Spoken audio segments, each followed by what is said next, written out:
viene un nuevo capítulo de podcast. ¡Bum, bum, bum, bum, bum, bum, bum!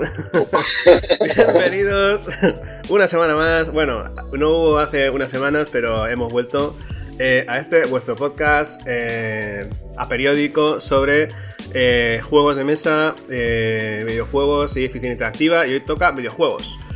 Y hoy tenemos con nosotros a Radin, de Radin Games, Ferran Montesinos. ¿Qué tal?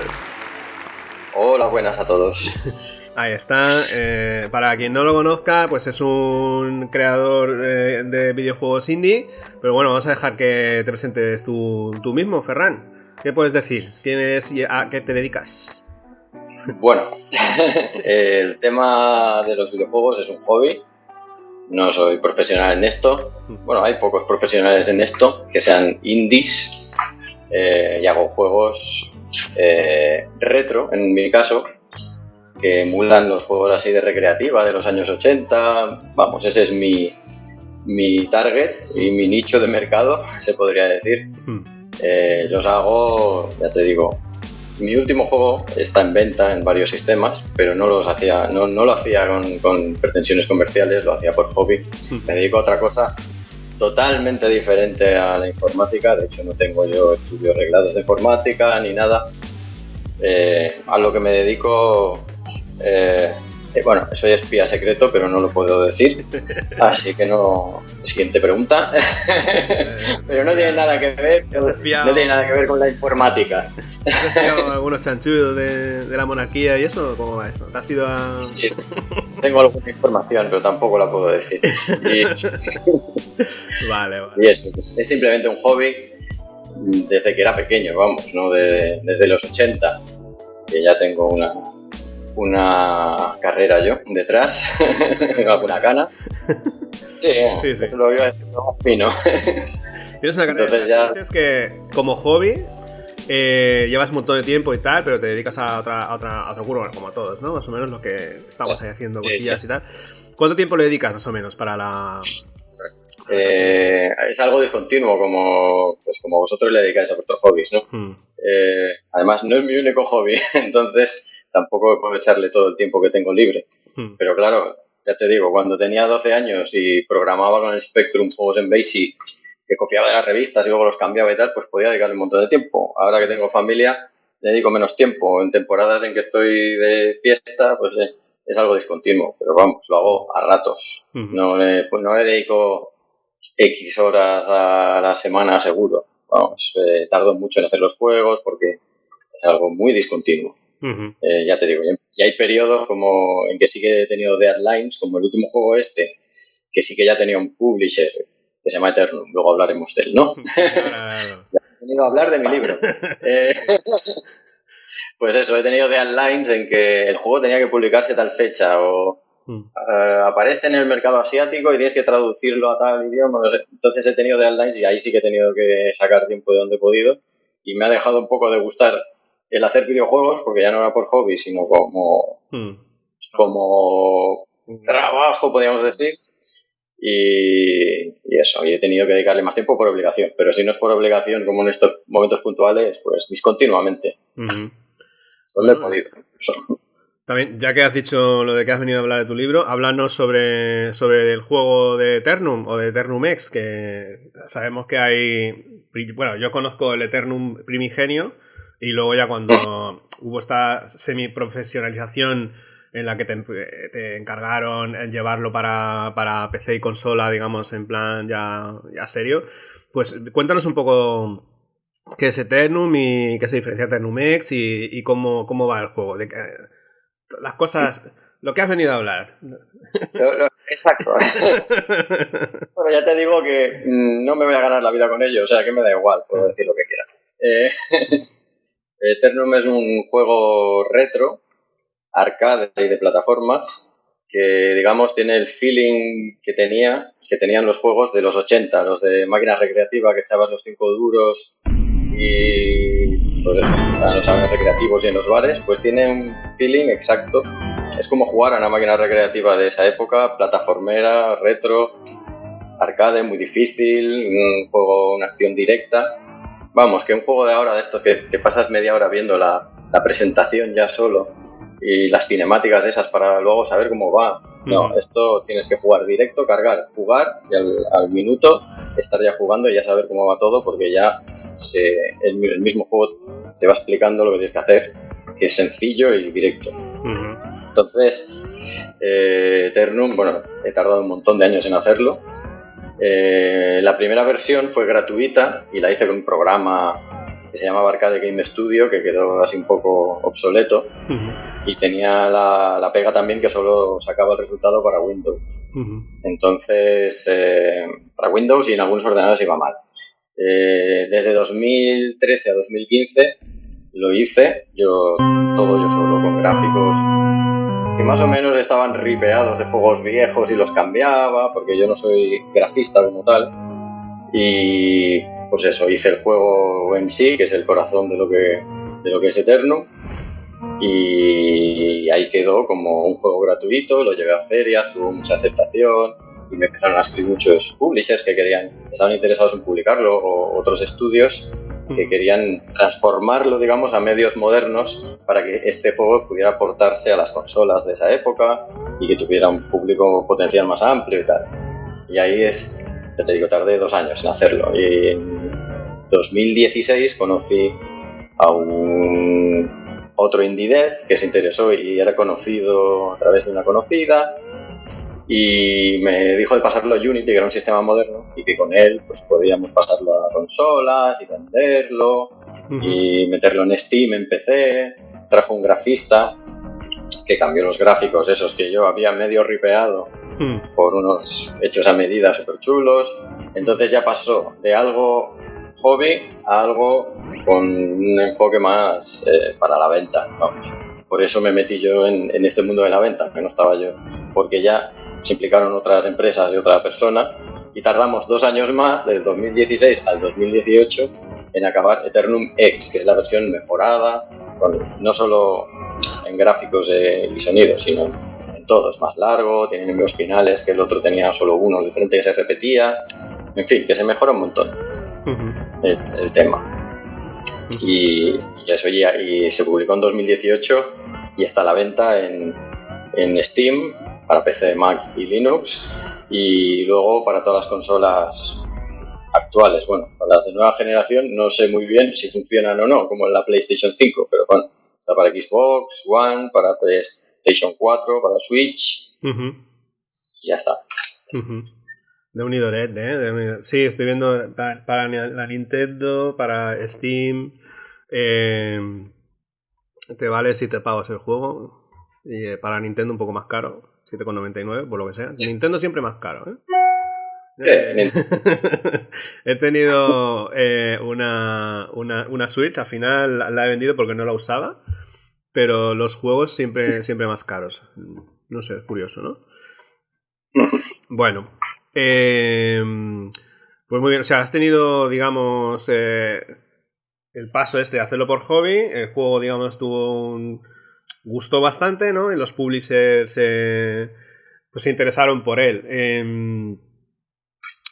¿Cómo es el proceso de colocar el juego en las stores de Steam o Nintendo? Quiero decir, aparte de la programación en sí del juego, luego el tema de poner, por ejemplo, pues los logros y todo eso, supongo que requiere una programación extra, ¿no? Es un dolor de huevos, ¿puedo decirlo? Sí.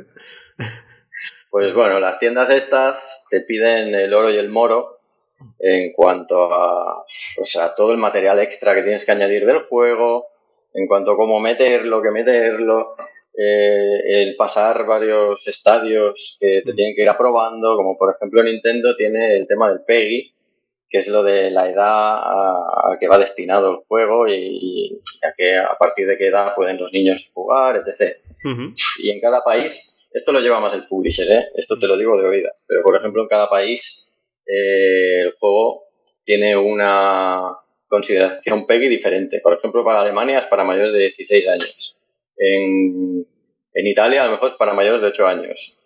Y para que pueda pasar los PEGIs en Japón tenías que cambiar la sangre y ponerla que no fuera roja, que la sangre fuera de otro color, porque si no es para mayores de 18 años y cosas así.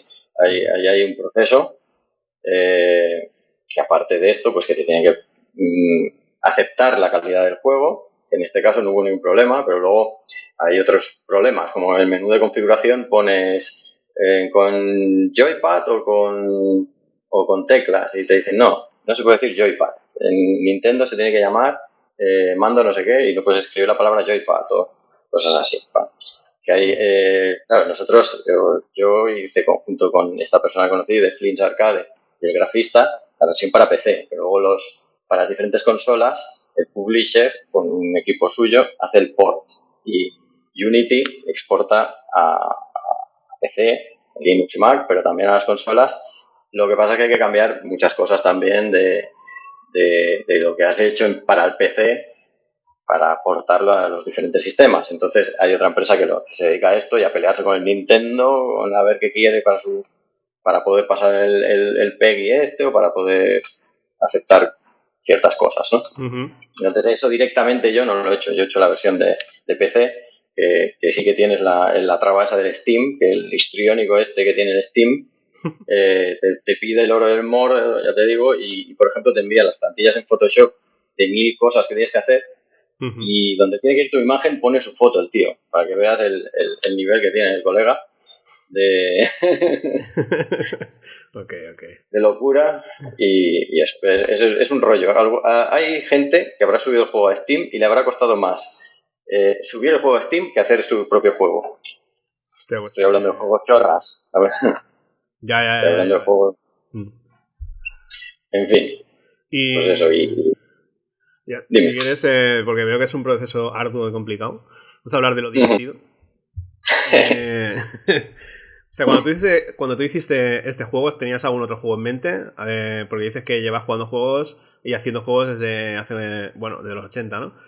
¿En qué te has inspirado para hacer este juego?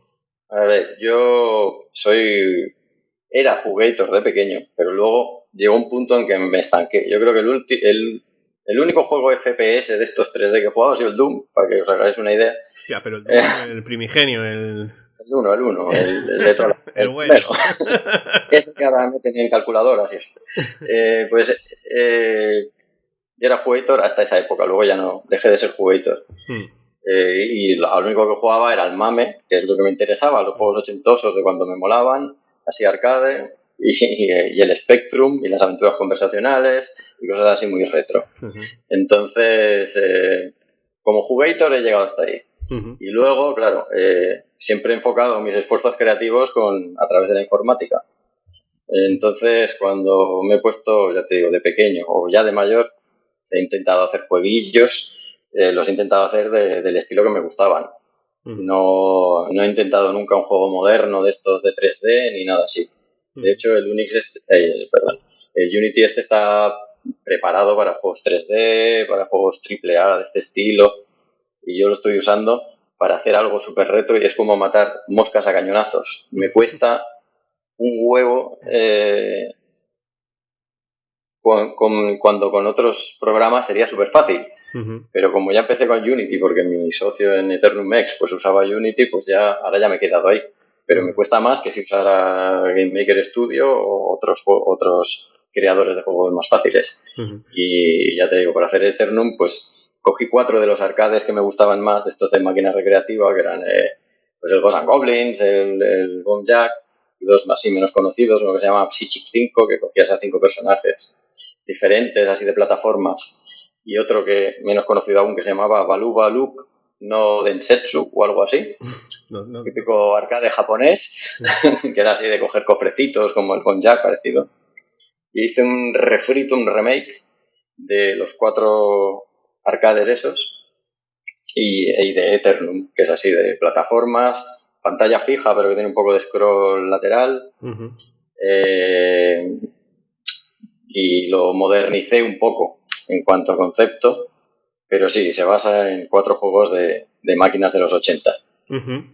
Vale, eso es lo que te iba a preguntar, pero ya lo has dicho, ¿no? ¿Qué herramientas son las que usas principalmente? Dices que usas Unity, aunque al principio uh-huh. usaste otra, ¿no? Más que no me acuerdo el nombre. Sí, Arcade Game Studio, pero claro, eso lo hizo un tío, lo dejó ya sin soporte, tenía 1000 fallos y 1000 problemas y 1000 limitaciones, y acabé el juego y lo pude tal, pero me costó más superar las limitaciones que hacer el juego. Entonces hay que tener mucho cuidado cuando te pones a hacer un juego en qué herramienta eliges. También Unity es complicadísimo. He tenido, bueno, para mí, porque soy de letras, y he tenido que aprender a programar en C#, que no tenía ni idea de programación así a gran nivel, solo había programado cosas como Basic y cosas de estas. Y me ha costado, pero bueno, lo he conseguido y ahora esto tiene posibilidades infinitas, pero también cuesta un huevo. Digamos que es complicado empezar, pero luego también te aseguras que vas a tener soporte y que lo vas a poder meter si quieres. Tienes una comunidad, tienes una comunidad enorme detrás, entonces si tú buscas por Google siempre hay algún foro en que se ha hablado justo exactamente de eso que te tiene atascado a ti. Esa es la parte buena. Pero vamos, que hay otros, por ejemplo, para hacer juegos en 2D así retro, el Game Maker Studio es un poco más fácil y está más orientado hacia ello. Pero bueno, ahora ya estaba metido en esto, entonces, pues eso. Ya... En su momento 2 para crear videojuegos, pero no, la verdad es que yo no he conseguido aprender C#. Bueno, tampoco me puse mucho. El Unity, por un lado, y luego otro que se llama Godot. No sé si conoces uno que se llama Godot. Sí, antes de ponerme a hacer el juego, que escogí la opción equivocada, que fue el Arcade Game Studio, estuve mirando varios. Pero bueno, escogí aquel porque era más sencillo, era sin programación y justo era para hacer juegos del estilo como el que quería hacer. Entonces, ¿cómo resultó eso? Pues eso, tener que portarlo y hacerlo de nuevo de cero y tardar 2 años más en tener la versión definitiva. Vale. O sea que hay que elegir bien cuando te pones, saber hacia dónde quieres ir. Como Indiana Jones, cuando tiene que coger la copa, ¿no? Sí. En busca del arca perdida, creo que era. Sí. Exacto, tienes que escoger bien tus movimientos. Ok, luego, por lo que has ido comentando, has conseguido grafista, has conseguido músico, ¿no? ¿Cómo has conseguido tantas cosas, tío? O sea, ¿dónde hay que moverse para tener esos partners tan de puta madre?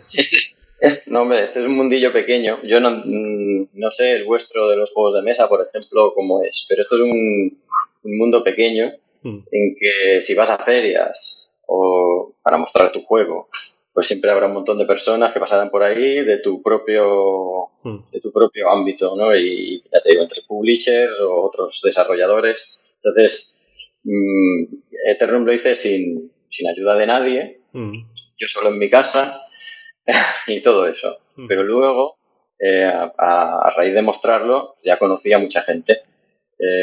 Pues eso, se interesaron y tal. La música, por ejemplo, yo no soy músico tampoco. Es imposible, bueno, no es imposible, hay gente que lo hace, pero que seas músico, dibujante, programador, hay pocos. Entonces, por ejemplo, tenía un vecino y un colega de toda la vida que se dedicaba a hacer música electrónica y le enseñé este tipo de juegos, cómo quería que sonaran las canciones y tal, y me las hizo él a raíz de mis explicaciones de total desconocedor del mundo musical. Pero luego quedaron pues perfectas porque le mostré muchos ejemplos de Ghosts and Goblins, esta canción, pues quiero una parecida pero que suene tal, y con mis indicaciones de lo que sé, lo que sabían ellos, pues me hicieron la banda sonora. Pero vamos, ellos tampoco habían hecho... Tener un vecino músico está bien. Siempre te saca las castañas del fuego. También toca un poco la moral cuando se pone a tocar el piano a las tantas, pero oye, que va bien a veces. Y además es colega de toda la vida, o sea que me vino como anillo al dedo. Y el grafista, pues por ejemplo, para los juegos que hago yo he necesitado un grafista pixelar. De esos hay muy pocos, están buscados porque a veces mostrar una idea en 16 puntos por 16 es más complejo que hacer un dibujo de esos grandísimos. Que vale, te estás más rato, pero lo haces y en cambio un pixel artist es complicado encontrar a alguien que se dedique a eso y que sea bueno. Entonces, bueno, a raíz de un contacto de mi socio que estaba más metido en el mundillo de los videojuegos que yo, pues encontramos a este chico que es un artista y que ahora está trabajando en The Game Kitchen, que son los que hacen Blasphemous y ha participado en esto y tal. Entonces, si Eternum le ha valido para llegar ahí, que no sé, imagino que sí, que habrán mirado su currículum, es el que ha sacado más de Eternum de los 3 que lo hemos hecho. Bueno, porque bueno, en ventas lo de las ventas, hay tantos intermediarios, desde la propia tienda que ya se queda, por ejemplo Steam o la tienda de Nintendo que ya se queda, yo que sé, un 40%, no sé, no recuerdo. Luego el publisher, que se queda otro 40%, un 50%, lo que sea. Y luego lo que se queda, no sé qué, y los impuestos y tal, se acaba quedando nada o casi nada. Entonces los primeros meses sí que tienes una ilusión de, ostras, oye, pues esto, porque claro, están en los primeros de la tienda y tal, los primeros meses, el primer mes. Sí. Pero luego aquello va bajando porque has salido en los medios, va bajando y luego ya se queda agonizando, pues in eternum. Bueno, es que en Steam, yo no sé, me imagino que en todas las stores pasa lo mismo. Hay una sobreabundancia de juegos que es imposible destacar. Ya el hecho de que el primer mes que le hayas puesto haya destacado, pues ya ya es un éxito, ¿no? Luego ya, evidentemente, con la cantidad de títulos que salen, imagínate ahora que vas a competir con Cyberpunk 2077. O sea, estás en la misma escala, ¿no? Estás en igualdad de condiciones, sí, ¿verdad? Sí, claro. Tú has gastado casi 0 en publicidad y ellos varios millones de dólares. Pero bueno, ya te digo, como yo no lo hacía por intentar forrarme con ello, porque ya veía que era muy difícil, también hay otras cosas que son la satisfacción personal, que me llenan más que lo que saque de la tienda de Steam o de la tienda de tal, pues que el juego ha salido en la Micromanía de papel y tengo la Micromanía donde hablan de mi juego, o en la Hobby Consolas, o yo qué sé, o está en un museo, en el Museo Arcade Vintage, no sé si alguno de los oyentes lo conoce, pero es el museo más grande de máquinas recreativas y tal que hay en España. Pues hay una máquina dedicada a mi juego. Luego pues hay un documental que está cociéndose y con el COVID se ha retrasado, no sé cuándo saldrá, que se llamará Arcadeología, en que me salgo en este documental y con mis socios explicando temas del juego.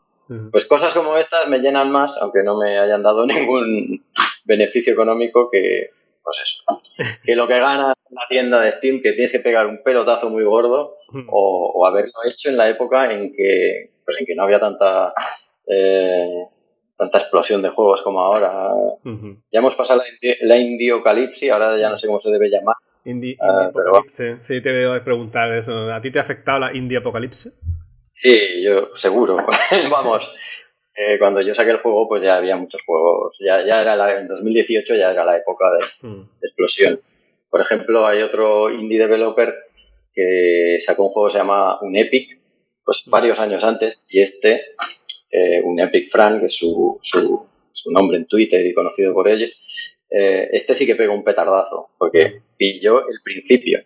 Entonces ahí sí que pues fue uno de los únicos indies españoles que quizás sí que sacó un beneficio de verdad de su juego como para poderse dedicar a ello y tal.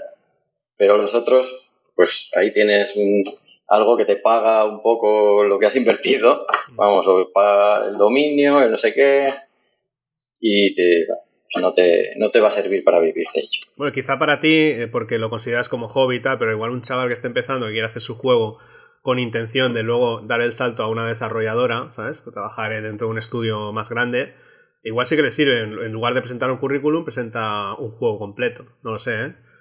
Sí, como te puede servir. Si el chaval que está empezando lo hace para forrarse, pues yo de aquí doy mi consejo, modesto consejo de que no lo haga, que se dedique a otra cosa. Si lo hace solo por pasta, pero si le mola hacerlo y ve que puede hacerlo como currículum, como has dicho tú bien, o para satisfacción personal, pues eso. Como he dicho antes, tiene que focalizar muy bien hacia dónde quiere que vaya su juego. Si quiere que sea gratuito y ponerlo en las stores gratuitas estas, o si quiere hacerlo de pago, tiene que, antes de empezar, escoger la herramienta dependiendo de eso, porque si no, no podrás exportarlo a consola. Si lo haces con otra, lo que querías era venderlo y luego se queda el juego capado por eso. Entonces tiene que primero hacer un briefing de cómo enfocarlo y luego ya meterse.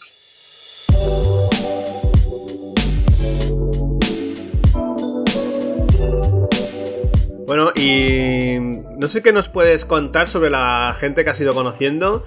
Yo tengo un creador indie que me gusta mucho, que es Loco Malito, no sé si lo conoces. Hombre, soy su fan número 1. Pero además desde cuando no tenía fans.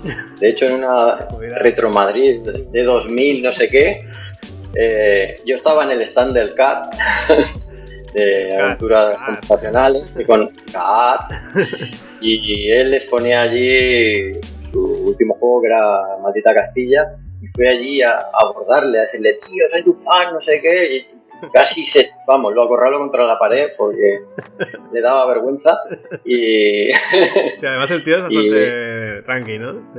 Sí, una persona así, más bien tímido, y le dije eso, que es que me había reventado el cerebro el hecho de que yo era fan de estos juegos de máquina y tal, cuando no estaba de moda el retro, jugar a máquinas retro y cosas así aún mucho, y que hiciera un juego nuevo imitando a los juegos de esa época fue lo que me encendió la bombilla de, hostia, yo también lo quiero hacer. Y ahí enlacé un poco, que estaba en esa época haciendo aventuras conversacionales, ficción interactiva, enlacé un poco a cambiar al arcade y me metí a hacer Eternum, pues eso, basado en máquinas recreativas también. Fue el que me inspiró un poco a arrancar en este tema. Y sí, este mundillo es pequeño, ya te digo, vas a ferias y te encuentras a los 3, 4 que hacen lo que tú y ya hay camaradería, no hay competencia, entonces pues ya te escribes, tal. Bueno, Locomalito es el number one en mi campo, pero vamos, sí que hay un contacto con gente pues, que hace lo que tú de manera fácil, es un mundo pequeño. Y eso dices que normalmente en ferias y tal, digo, en foros o páginas de internet, ¿hay alguna que puedas recomendar para la gente que quiera darse a conocer en esto? En páginas la verdad es que yo me muevo más a través de Twitter.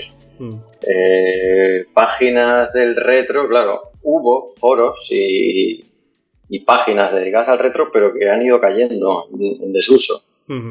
Entonces, no sé qué decirte, la verdad. Bueno, sí, hay temas específicos, aventuras, pues estaba el CAT, pero luego ya el CAT quedó así un poco en desuso, ahora ha vuelto su auge, pero hay grupos de Telegram y la página textualiza. En cosas retro, pues la verdad es que no te puedo especificar una. Me muevo a través de Twitter. ¿Y ferias, por ejemplo, donde te hayas movido? Pues siempre he intentado ir a Retro Barcelona y Retro Madrid también cayó así en picado, no sé qué pasó, que la dejaron de hacer, ahora la vuelven a hacer, pero luego ahora hay muchísimas ferias, cada zona, como Valencia, que tiene muchos developers, hay Retro Albacete, fui a Retro Albacete también, porque mi socio era de Albacete, entonces fuimos a Retro Albacete, que estaba muy cerca de Madrid. Un buen motivo para ir a Albacete, porque a lo mejor nunca hubiera sido. Sí, me gustó mucho. Y además, como está muy bien posicionado en la península, pues acudieron mucha gente importante en el mundillo de Retro Albacete. Y allí, por ejemplo, hicimos el contacto para la persona esta que está haciendo el documental, pues un documental muy serio y muy chulo y muy guapo que saldrá, de arqueología. Pues si no hubiera ido a Retro Albacete, no hubiéramos conocido al equipo que está haciendo el documental de arqueología.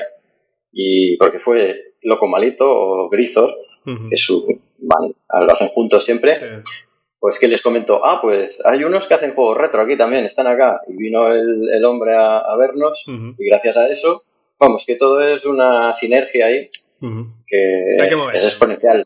Lo que pasa es que, claro, yo no me dedico a esto y voy a lo que puedo y al que me apetece. Pero claro, si te quieres dedicar a esto tienes que ir a todas y dar ahí mucho la vara. Yo soy un desastre en redes, no me promociono, me da igual todo eso, lo hago por satisfacción propia. Y luego una vez hecho, pues sí que ya te preocupas, ostras, quiero que llegue esto al público y tal, pero no me muevo mucho, la verdad, he de ser sincero. Luego al final haremos una promoción. Vale, pero... vale. Ahora vamos a cambiar un poco de tercio. Vamos a hablar un poco del Radin más personal. Ese Radin que jugaba con su Spectrum en los 80, principio de los 90. No lo sé si en el principio de los 90 estaba jugando con Spectrum o ya tenías una... No, ahí pasa el Commodore Amiga. No, el Commodore Amiga. Yo siempre he tenido ordenador. Pues nada. Te dejan crear algo, no solo jugar, sino jugar y crear. Sí, sí, pero sin programar poco creabas, amigo? Porque si dices que has aprendido ahora a programar a C Sharp. He aprendido a programar en lenguajes orientados a objetos y cosas de estas, pero siempre he programado en BASIC y sucedáneos. Vale, está bien. Pues nada, ¿cuáles eran tus juegos así que recuerdes a los que jugabas más, tus favoritos? Bueno, de Spectrum, pues los juegos de Ultimate, tipo los 3D, estos Night Lore, Alien 8, te diré el Jetpack, que por cierto, no lo había dicho aún, pero tengo un juego a punto de publicar. Mira si en el horno. Entonces, está basado, es más retro aún que Eternum, y está basado en juegos de recreativa de principios de los 80. Entonces, una de sus influencias es Jetpack, que era uno de mis juegos preferidos, un juego de 16K de Spectrum de 1982, para que poner a la gente en situación. Los retro de los retro. No retro, se puede ser más retro. Se puede. Sí, en blanco y negro, el Pong. En blanco y negro, monocromo y pues eso. Bueno, no sé qué decir más. ¿Ese juego no tiene título? ¿Se puede decir o no se puede decir? Se puede decir. Se llama Galacticon y imita juegos de esa época, tipo Defender, ya te digo, el Jetpack, el Scramble. Bueno, es una mezcla de juegos de naves y plataformas mezclado, junto con un ingrediente moderno que le he puesto, en el que hay que pensar para hacer puntos, hay un poco ahí de Tetris, de pensar si la siguiente que viene me va bien o no, o la dejo pasar porque así juntaré 4 del mismo color. Hay una mezcla de arcade, naves, plataformas, con un poquito de juego de pensar, de puzzle. Muy bien. ¿También programado en Unity? En Unity. Sí, claro, ahora ya cambiar me cuesta mucho, y aunque sea hacer una cosa microscópica comparado con lo que puede hacer Unity, y que me complica muchísimo el hacerlo en Unity, pues ya lo he hecho en Unity. El reto es hacer un juego monocromo 2D con un Real Engine. Exacto. Poderse se puede, pero cuesta más que programándolo en Assembler. Bueno, te iba a preguntar sobre novedades que hubieras jugado, pero si dices que lo último que jugaste fue Doom, no te voy a preguntar sobre ello, porque... He probado algún juego indie, más que nada porque se parecían a lo que quería hacer yo o porque eran de conocidos. Pero aparte de eso, no he jugado a ningún juego de verdad, pues eso. Y si he jugado ha sido en Game Boy o alguna cosa así, antigua. O sea que no. Joder. Y soy muy retro. Retro tirando a rancio. Sí, quejo. Bueno, muy bien. Pues vamos a ir acabando, pero me gustaría preguntarte antes por el tema de las aventuras conversacionales, porque tú y yo, la gente igual no lo sabe, pero nos conocemos gracias a las aventuras conversacionales, gracias a la página del CAD, del Club de Aventuras AD. Y bueno, antes tenías otro nombre, creo recordar que eras Chelno, ¿puede ser? Bueno, sí, ese era uno de mis juegos de máquina arcade preferidos. Sí. Entonces, en aquella época puse ese nombre, pero luego pensé, estoy en un foro de aventuras conversacionales que parecen los enemigos de los juegos arcade, y me he puesto el nombre de un juego arcade, entonces ya me lo cambié a Radin, que bueno, es una historia muy larga, pero es el sobrenombre de mi familia. Somos de Cal Radin. Entonces ya me puse Radin por eso, sin pensarlo mucho. Está bien. Y sí, tú y yo nos conocemos desde hace 15 años o yo qué sé. Esta entrevista es un fraude, está todo amañado. Lo toca rascosa para llenar tiempo porque no tenía nadie interesante que están persiguiendo. Entrevistar y me ha tenido que tirar de mí. Lo tengo que decir, yo qué sé. Así es, pero no cuentes la intrahistoria, hombre. Estaba quedando todo esto muy bien. Pero, o sea, tu aventuras conversacionales es una etapa que ya consideras que está pasada. Ya no vas a hacer porque... Es que, claro, tú eres un fan de los juegos más plataformeros, más 80s de acción, ¿no? Los arcades puro y duro. Y por otro lado, te gustan también las aventuras conversacionales. Que es el reposado, tranquilo, ahí Ya, bueno, examinar mesa. Oh, mira, en la mesa hay un cajón. Sí, hombre. Siempre también me ha gustado mucho la literatura. Me gustaría aprender a escribir cuando sea mayor y eso. Y siempre he hecho mis pinitos escribiendo artículos en sitios y tal. Entonces, siempre he conjugado un poco literatura con videojuegos.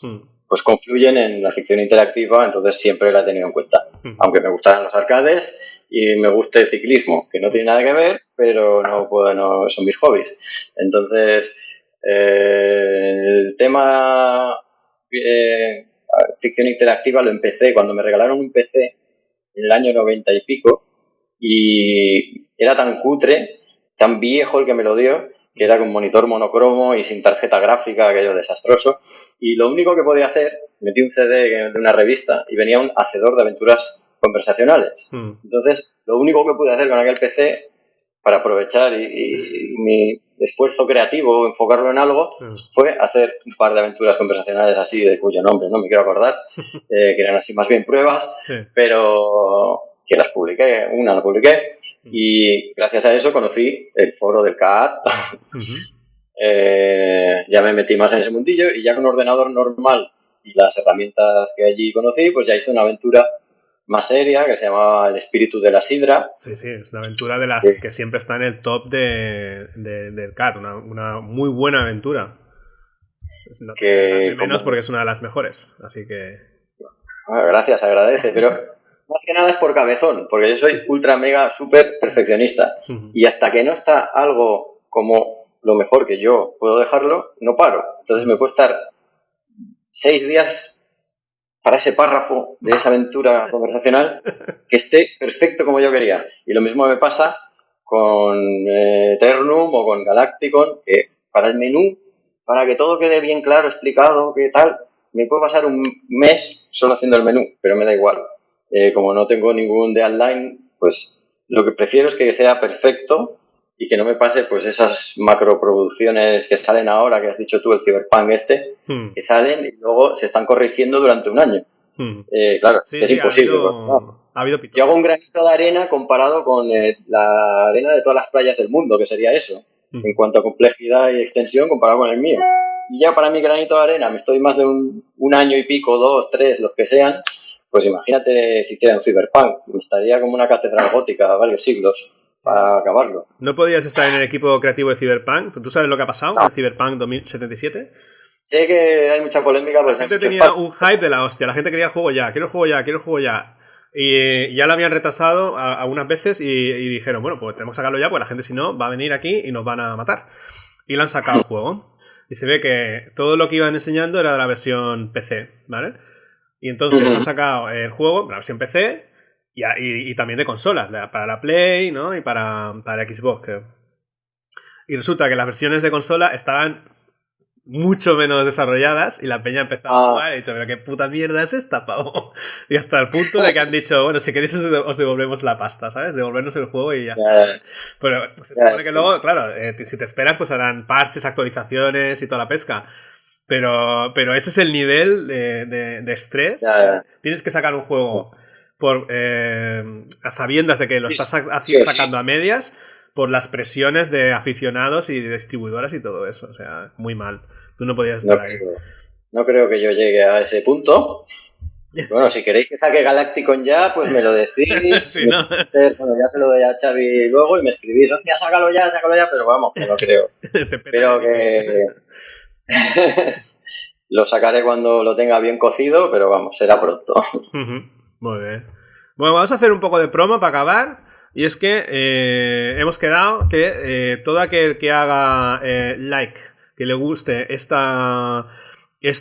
podcast, este episodio con Ferran, a través de YouTube, puede entrar en el sorteo, ¿no? Vamos a hacer un sorteo entre todos los que le den like de una key de Steam.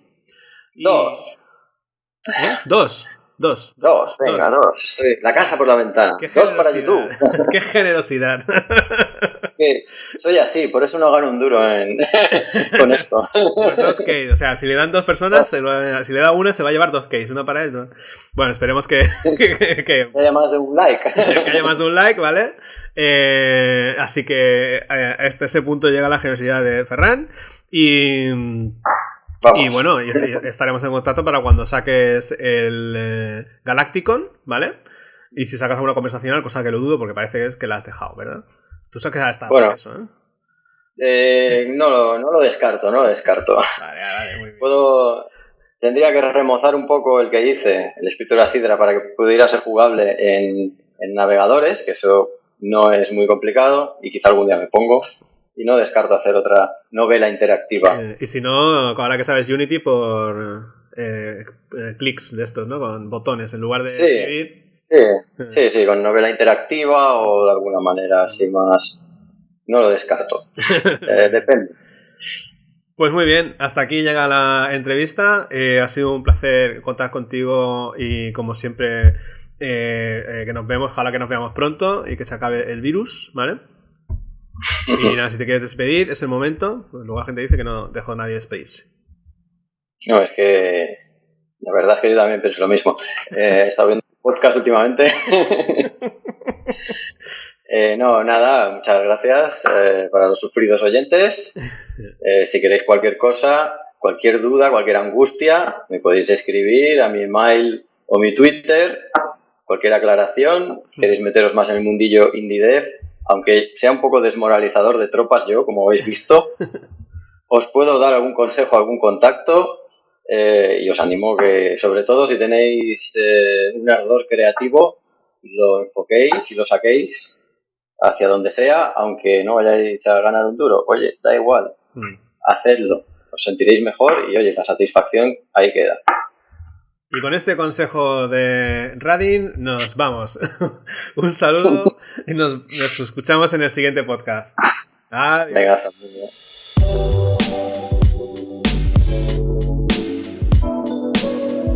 Un segundo antes de que os vayáis, recordad que si me queréis apoyar para que siga haciendo el podcast y siga trayendo invitados y tal, y me queréis apoyar, tengo una página abierta en Tipeee, que es tipeee.com/carrascosa, ¿vale? Y en esta página pues me podéis aportar unos montos y nada, si queréis apoyarme, pues aquí tenéis una vía, ¿vale? Mis mecenas son Pedro y Radin.